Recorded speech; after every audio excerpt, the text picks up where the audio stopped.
Happy Friday and welcome to EngX Day 2021. Today I'm going to present to you the most marvelous speaker that we have on our conference. And before that, I want to remind you that you are recorded and your video would be available like approximately in a week. So I have a question for you. What book would you recommend to each software developer regardless of his technology stack? Who is the author of this book? And not only this one. So I'm presenting you the author of Clean Code, Clean Architecture, Uncle Bob, and here's Robert Martin. Welcome. Thank you so much. Hello, everybody. Welcome. Today, we have about a half an hour. I'm going to deliver a talk to you that I have delivered in many places at many times in many ways. This is the talk on professionalism, expecting professionalism. And I begin this with taking you into a fantasy world in which I am your new chief technological officer. Now, you don't want to live in this world. I'm not a great administrator. I'm not a good manager. I'm a programmer. I like to code. But if I were your new chief technical officer, your new CTO, I would have certain expectations of you. And the first of all of those expectations would be professionalism. Do we have a profession? In order to have a profession, there must be something that we profess. There must be some standards, some ethics, some disciplines that we profess. Can you name any? Do you know of any? Do we have any such professions? I think we do not, at least not so far.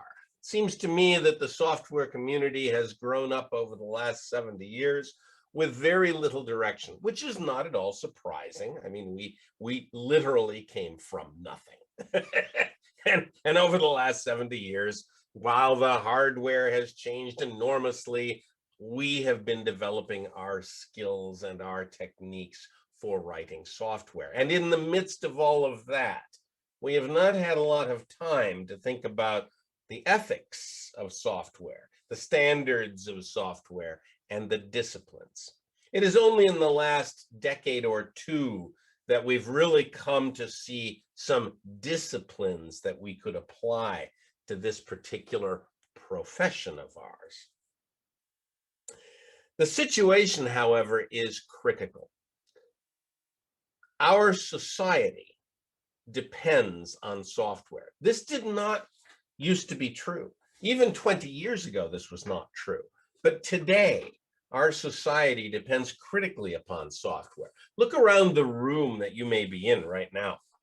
How many computers are running in that room? How many computers do you have running on your body at the moment? Do you have a smartphone? Do you have a smart watch? Do you have car keys? Car keys that have a little computer in them? Do you have a Bluetooth headset in your pocket like I do? Do you have many computers literally on your body? And then look around your room. Are there computers on the wall? Do you have thermostats that have computers in them? Do you have in your kitchen upstairs? Do you have a microwave oven that's got a computer in it? Do you have a dishwasher? Do you have a refrigerator? Do you have a washing machine? Do you have a dryer? Do you own a car? How many computers are in a modern car? How many lines of code are in a modern car? Would you be surprised to find that a modern car has 100 million lines of code in it? And I'm not talking about a Tesla. I'm just talking about some car, right, that you could get from a car dealer if you can find one right now, because they seem to be in short supply like everything else is. But okay, even a normal modern car has an immense amount of software written inside it. Most of that software is in the entertainment system and in the GPS system, but some of that software sits between your hands and your feet and the engine and the brakes. There are if statements sitting between your foot and the brakes. wouldn't you like to know what those if statements say? Wouldn't you like to know how those if statements were tested? How many people have been killed because those if statements failed to operate properly? How many people have been killed because the software in their car malfunctioned and allowed the car to drive out of control? And the answer to that is many dozens of people have been killed by malfunctioning software in their cars, and many, many hundreds of people have been injured by that software. You and I are killing people. We didn't get into this business to kill people. You and I got into this business probably because we wrote an infinite loop once that printed our name on the screen, and we thought, oh my God, that's wonderful. I need to do that for the rest of my life. And now we're in a position where we are killing people, we are injuring people, we are destroying fortunes. Software is sitting in the middle of everything. And this is something that our society does not quite recognize yet. They're starting to become aware. There have been a few fairly large developments recently. Think of the 737 MAX, for example. But even so, our society is not quite aware of the role that you and I play in their everyday lives. They are not quite aware of the critical role that we play. You and I rule the world. Other people think they rule the world, but then they hand those rules to us, and we write the rules that execute in the machines that govern everything. And because of that, it seems to me that we need to think about professionalism. And therefore, as your new CTO, I have certain expectations, and I'm going to walk through those expectations with you now. As I list them, I want you to realize that you are going to hear them with two ears, two different ears. The first ear will be the ear of the programmer, and the other ear will be the ear of the customer. The customer's ear will think that everything is fine, perfectly obvious. These expectations are normal. The programmer's ear will think that they're all insane. And you'll have to deal with that contradiction as I go through my expectations. And the first of my expectations, the first of the things that I expect is that we will not ship shit. Now, I know you're sitting there thinking, right? The customer's ear hears it, and the customer's ear says, well, of course, I never expected shit to get shipped to me. And the programmer ear is going, well, how could we possibly even survive if we did not ship shit? How many of you out there have shipped shit in your career? How many times have you released software that you knew was a little less than perfect? You're not quite right. How many times have you seen the software go out the door and thought, boy, I hope that works okay? Notice, right? The customer does not expect anything bad to happen. And the programmers are all going, gee, I hope nothing bad happens. I expect, as your new CTO, that the first rule is that we do not ship shit. We ship things that we know work. We ship things that we have tested, not QA. I don't care about QA. They can test it all they want. We have tested it. We programmers know that it works. We programmers know that it's right. We programmers have structured it so that it can be maintained, that it can be modified, that it is flexible. We programmers look at that code and think, this is good code. That's what I mean by we will not ship shit. But that is just the first of my expectations. The next of my expectations is that we will always be ready. Ready to what? Ready to ship. We will always be in a position where we can ship the system. Even in the very earliest of days, we will be in a situation where we can deploy the system. The business may not want to deploy the system because it may not have enough features. For example, maybe we got log out to work, but we haven't gotten log into work yet. Okay, well, we're so confident in log out that if the business said, go ahead and ship it, we would ship it. But clearly the business might not want to ship it. What we want is for deployment to be a business decision, not a technical decision. From a technical point of view, we will always be ready. Can we always be ready? Well, no, there has to be some kind of rhythm to this. I presume that some of you are doing some kind of agile. Most people are doing some kind of agile nowadays.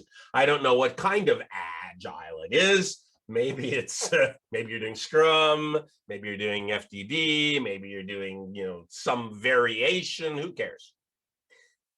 But in every one of those cases, there is some rhythm. You release on a sprint or an iteration. There's some kind of regular dividing line. In Scrum, we call those things sprints. In extreme programming, we call them iterations. It doesn't matter what you call them. I like those things to be 1 week long. Now, some people like 2 weeks. I'm okay with 2 weeks. If you have to do 2 weeks, fine. I like 1 week better. Too much can go wrong in 2 weeks. I like to close that loop once a week. And whatever your iteration size is, whether it's 1 week or 2 weeks, at the end of that iteration, at the end of that sprint, you are ready. Everything is done. All the testing is done. All the documentation is done. Everything is done. It's all burned in. Everything is fine. All the tests pass. It's ready to be deployed. It may not have enough features. That's a business decision. Technically speaking, we are ready at the end of every sprint. So the word always really means at the end of every sprint.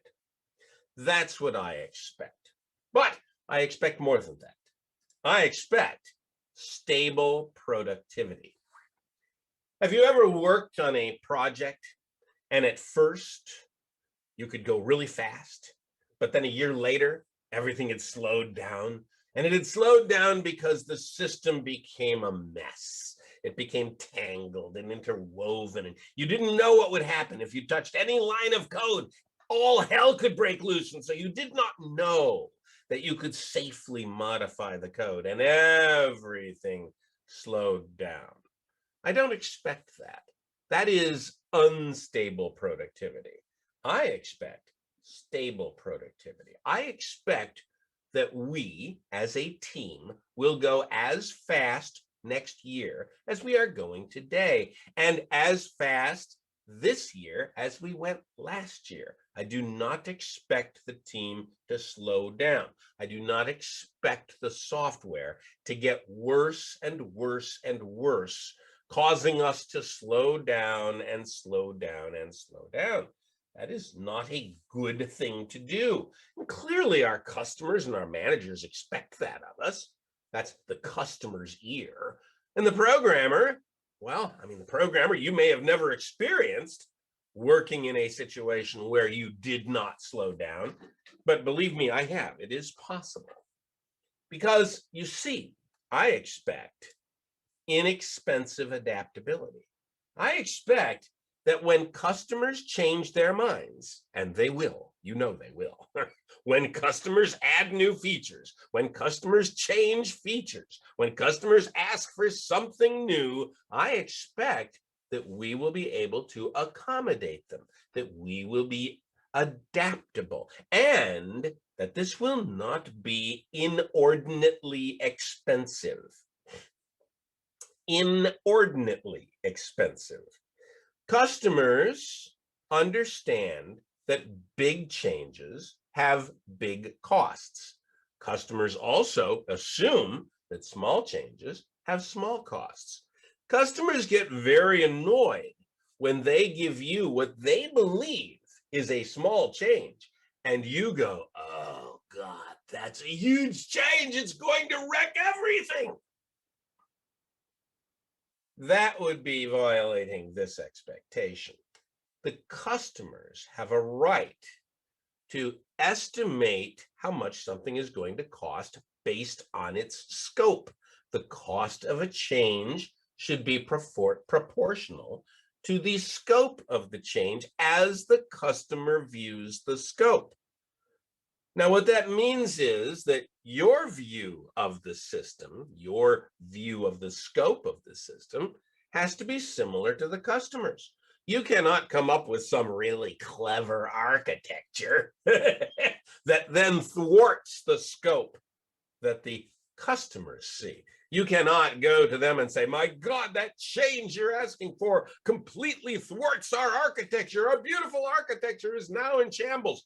Your architecture sucked from the start, if that's what's happening, because we as a team need to be able to inexpensively adapt to the changes coming from our customers.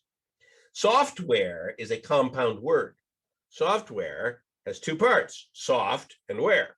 Soft means flexible. Ware means product. Software means flexible product.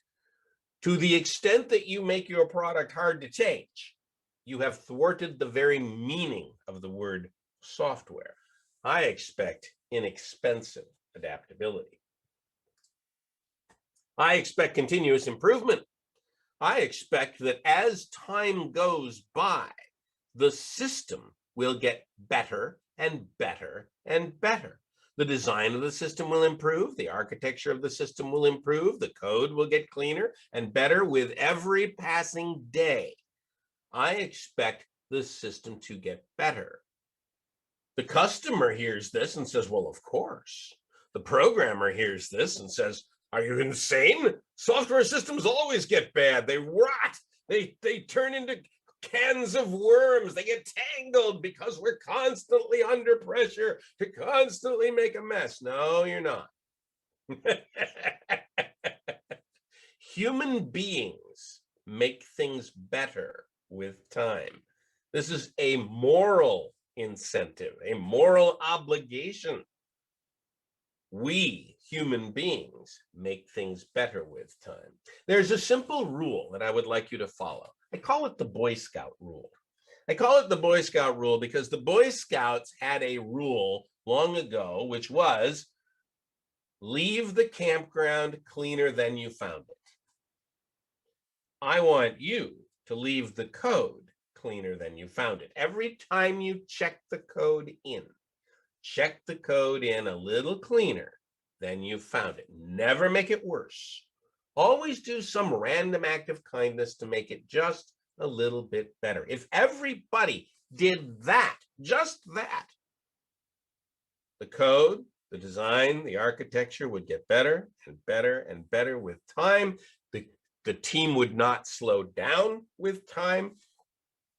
We would not have inflexible products. We would have inexpensive adaptability. All of these things that went before we would not ship shit. If everyone simply made things a little bit better every time they checked in the code. But to do that, I expect something else. I expect fearless competence. You understand why people don't improve things, right?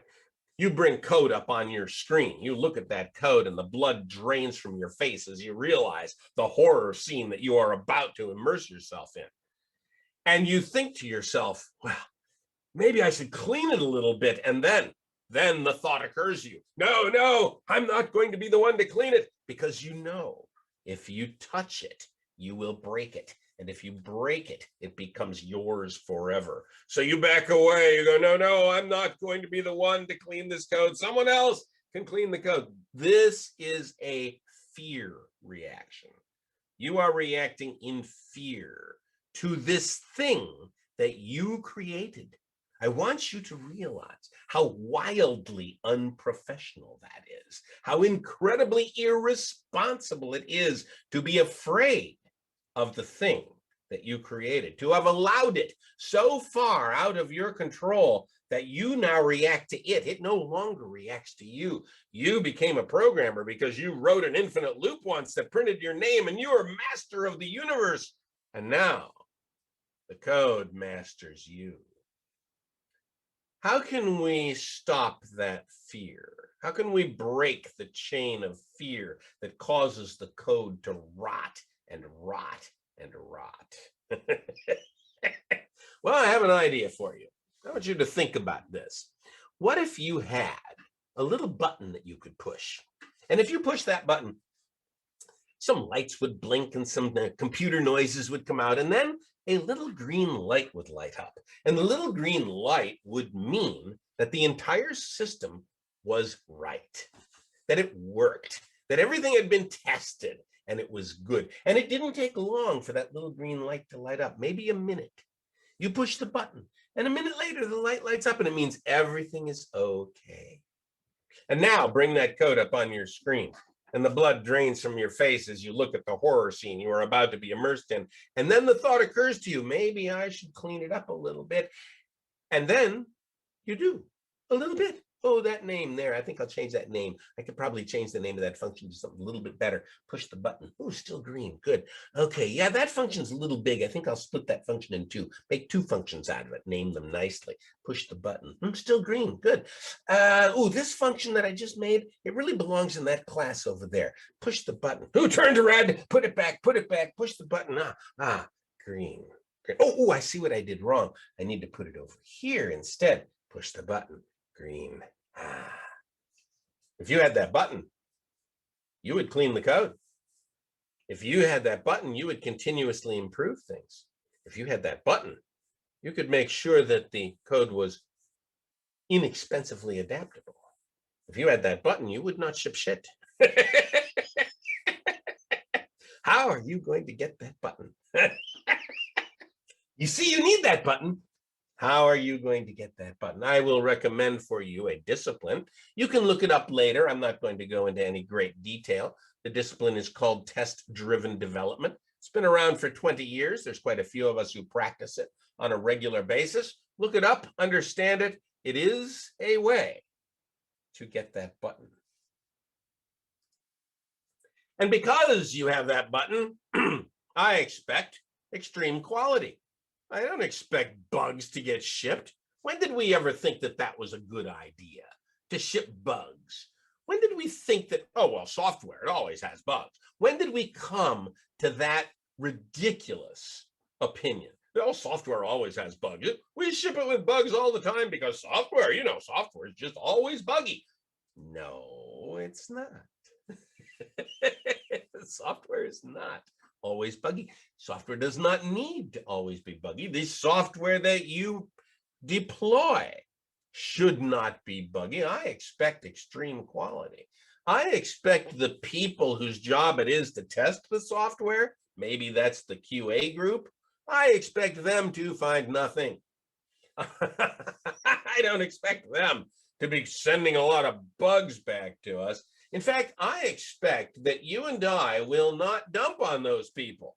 There's a tendency of software people to just kind of check in the code with bugs in it because QA is going to find all the bugs, right? I gotta check it in on time because I don't want to be late. And I know it doesn't work perfectly, but that's okay. QA is going to find the bugs and send them back to me. And that's good for them too, because now they can say that they found some bugs. That justifies their existence. And then I met my schedule and everybody's happy. I don't expect that at all. When you release your code to QA, if you have a QA group, when you release your code, when that code leaves your hands, I expect it to work. I expect it to be right. I expect that you are not just dumping it on QA, because I expect that when you hand your code over to QA, if you ever do, then they will find nothing. QA should wonder why the heck they've got this job at the end of the project, because they're never finding anything. And in fact, I want QA moved to the beginning of the project. I don't think QA ought to be at the end. I think they should be at the beginning. I think QA should be writing tests, not executing tests. Programmers can execute the tests. And by the way, when programmers execute the tests, you know what those programmers are going to do with those tests? They're going to automate them, because that's what programmers do. Can you imagine a bunch of people doing manual testing? Manual testing? My God, we're programmers. We automate things. Makes things much better, much cheaper, much easier. The hands that you are looking at here in this picture are the hands of a QA manager, a poor old QA manager who's holding out to me the table of contents of the manual test plan that he must execute. This is not the test plan itself. It's just the table of contents. He has 80,000 tests that he must run manually. He's hired an army of people in India to execute that manual test plan every 6 months. And it costs him $1 million every 6 months. He's holding it out to me because he's just gotten back from his boss's office. The boss has just gotten back from the CFO's office. The year is 2008. The financial crisis has begun, and he is telling me that his budget has been cut by 50%. He is asking me which half of these tests he should not run. And I told him, hey, you can cut that document lengthwise, depthwise, horizontally, it doesn't matter. You're not going to know if half your system works. That is the end result of manual testing. Whenever you rely on manual tests, you will lose those tests because they become too expensive. Manual testing is horribly expensive. You might think automating the testing would be expensive. It's not. Running those tests with human beings over and over and over again is, well, frankly, it's insane. I expect that the members of a software team, we, will cover for each other. I expect us to behave like a team. And a team is a group of people who cover for each other. For example, you have a team of players moving the ball down the field, right? They're kicking it back and forth to each other, moving the ball down the field against the opposition, and they're making progress. They're moving the ball down the field, and then one of the players trips and falls. But the referees do not stop the play. The play continues, even though the guy has fallen down. What do the other players do? They change their field positions to keep the ball moving down the field. That is how a team behaves. A team changes their positions to keep the ball moving down the field. If Bob is the database guy and Bob gets sick, somebody else has got to do the database stuff. Somebody else is going to have to cover for Bob. And in fact, it's Bob's responsibility to make sure that there's someone out there who can cover for him. Probably more than one person. It would be good if there were 2 or 3 people who could step in and take over the database stuff for Bob if Bob goes down. Because, of course, there are times when we go down for all kinds of reasons. Sometimes we get sick. Sometimes we go on vacation. Sometimes we quit. Sometimes we're just not in a mood to do anything. You know, that happens to programmers sometimes. They get programmer block. Maybe you had a big fight with your significant other and you just can't think. Someone needs to be able to step in. How are you going to do that? How are you going to make sure that someone can cover for you? I suggest you sit down and write code with them on a fairly regular basis. Once every day or 2, you should sit down and write code with someone else so that they know what you're working on and you know what they're working on. And in the worst case, you can cover for them or they can cover for you. I expect us to behave like a team.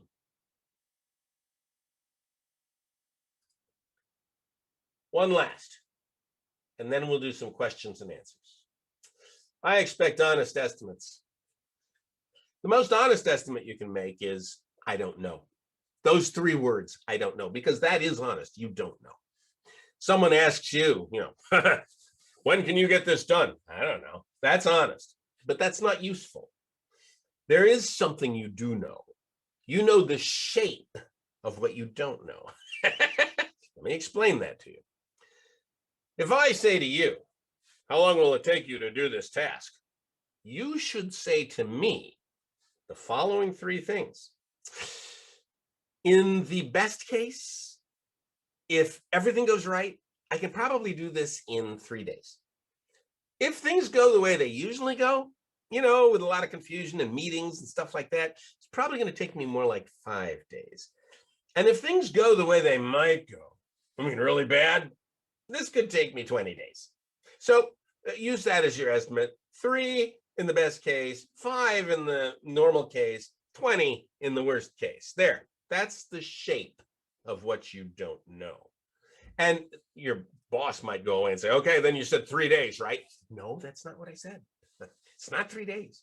It might be 3, but probably not. I think there's probably a 5% chance that it could be 3 days. There's a 50% chance it could be 5 days. 50, not 80, not 90, it's 50, right? And there is a 5% chance that it might be, 20 days. Deal with it. That is an honest estimate. It's a fair estimate. It outlines the shape of your uncertainty. And that's what managers need to know. They aren't going to like it, but that's not your problem. They have to deal with it because you see, they have to do this thing called managing. And what are they managing? They are managing uncertainty. That's what managers do. They manage uncertainty. You have to supply them with the shape of that uncertainty. And every day you can come back and improve that shape. You can come back and tell them, oh, yesterday went pretty well. I think those numbers are now a lot tighter than they were before. Every day you can come back and say that. But you should never give a date. Never say, oh yeah, it'll definitely be done by Tuesday. Or if you know it can be done by Tuesday, well, then go ahead and give that date. But if you have any uncertainty at all, then you tell them the shape of your uncertainty. And it's their problem to deal with that uncertainty. I know that's hard, but it's honest. And I expect honest estimates. And with that, I think I will close this talk. Thank you for your attention. I hope you enjoyed this and learned a thing or two. If there are any questions out there, I am happy to entertain them at this time. Okay, Robert. So we have a couple of questions here. I will try to read them, and we still have around 20 minutes for you to answer. So the first one is, what do you think about the fail fast way? So there's this old saying, fail fast, fail often. That's very good advice.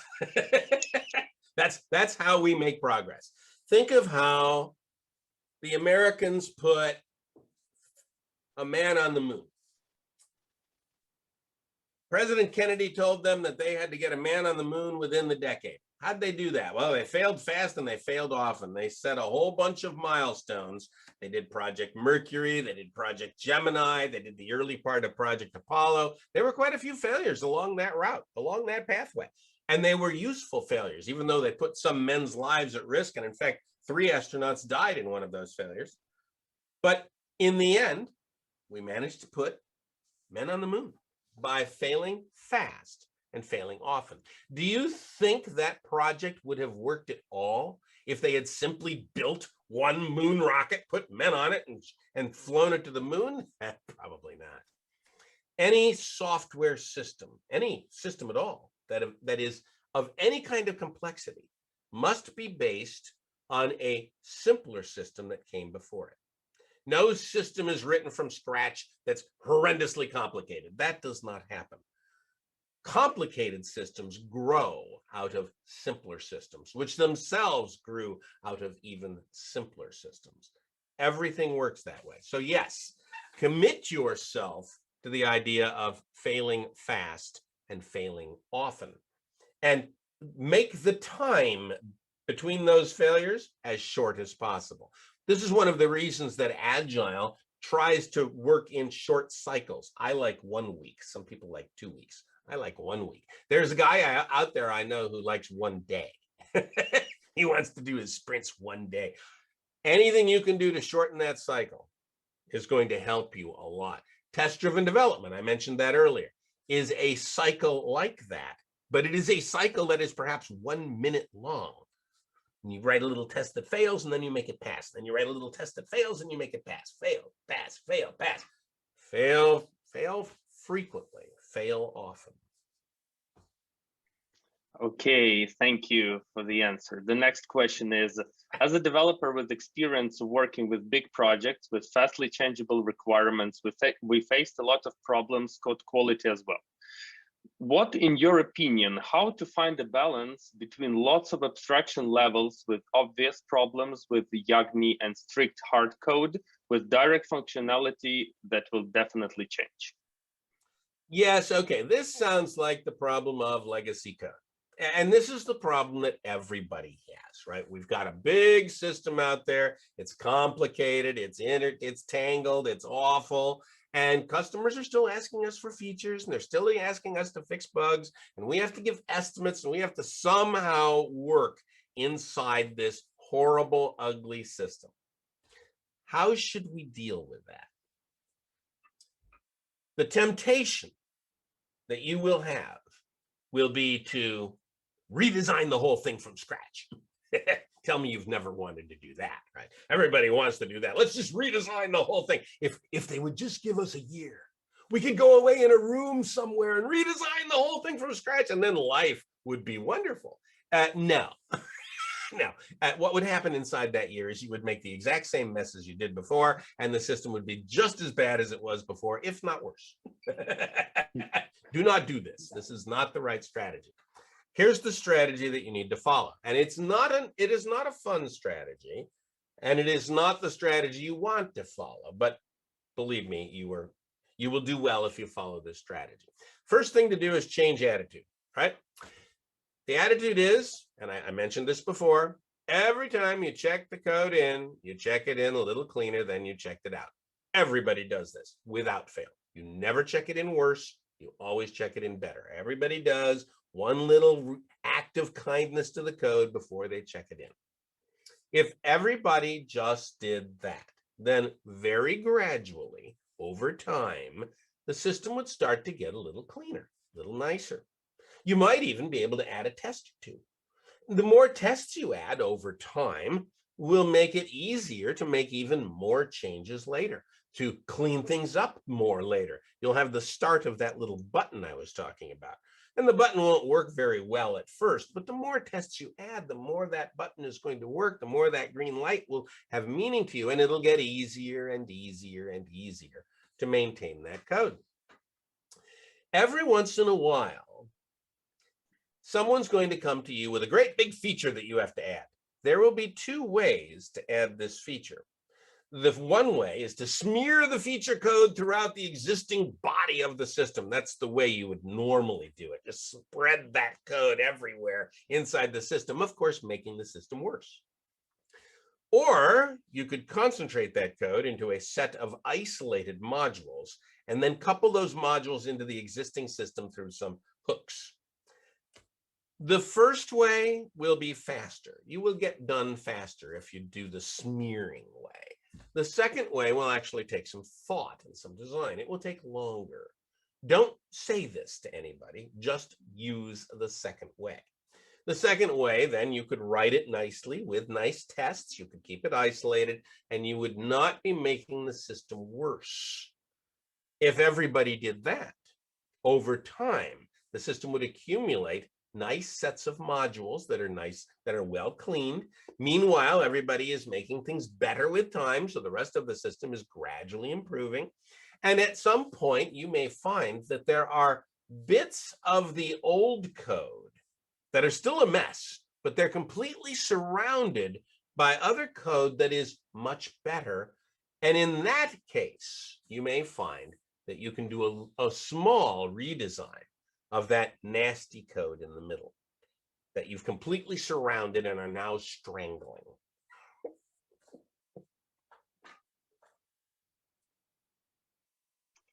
All right, thank you. Thank you for the cool answer. Next one, Uncle Bob. Do you still think we should unify under one set of rules for software developers, like lawyers or doctors? And so we set the standards ourselves, just like they did. And should we focus on one or more language to use? I think you suggested Clojure at some point. Is it possible, viable? Okay, so this is an interesting question. Do we need a single set of rules? We are not in a position at this point to be able to identify a single set of rules. What I think we could do is for individual groups to define the rules, to define their own disciplines and ethics and standards. We could have agencies or clubs or guilds that software developers join. And those would have their own sets of standards and ethics and disciplines. And then those guilds and agencies and groups and clubs could compete. And over time, I think that would coalesce into a single set, or maybe 2 or 3 major sets of rules. It could be, for example, that certain kinds of programmers need one kind of rule and another set of programmers needs another kind of rule. But that's certainly possible. What we don't want is this current situation where there aren't any rules. So that's number one. And that is sort of happening right now. We see that in the industry where there are organizations who are trying to gather together groups of programmers that follow a certain set of disciplines and ethics and so on. Now, language. We are at the moment in a phase of our industry which other industries have gone through. And it's this Tower of Babel phase, right? It was just everybody is speaking a different language. We've got all kinds of languages out there. We've got C and C# and Java and Ruby and Python and Clojure and Dart and Swift and Kotlin and however many there are. There's just a million of them out there. None of them are particularly new in any sense. They don't bring any new ideas in. They are reshufflings of old ideas. And this is going to continue, right? Because we're going to continue to shuffle the deck of ideas and come up with new languages. At some point, however, we are going to realize, as all other industries did, that this is not useful, that we're not coming up with new ideas, that we're just reshuffling old ideas. And when that realization occurs to us, then we will start to pare down the number of languages we actually do use. And would it be Clojure? I don't know. I don't know if it's going to be Clojure. Clojure is an older language now. I like it. I use it a lot. I think it's a great language. Is it going to be JavaScript? No, I don't think it's going to be JavaScript, because that just kind of arose out of an accident. At some point, there will be a language or 2 or 3 that we all settle down onto. If I had to guess today, I think it would be some kind of Lisp. Just me. I think it would be some kind of Lisp, because Lisp has this lovely characteristic of being absurdly simple and wildly expressive at the same time. Okay, that was the last question. Thank you very much, Robert. There are really a lot of them, but we're out of time. So, as a big fan of yours, I would like, from myself, thank you very much for a great speech and for participation in our conference. For the rest of the guys, thank you for joining. I hope you enjoyed the speech, and wish all the best to Robert. Thank you very much. Thank you. Bye, Bye-bye. everybody.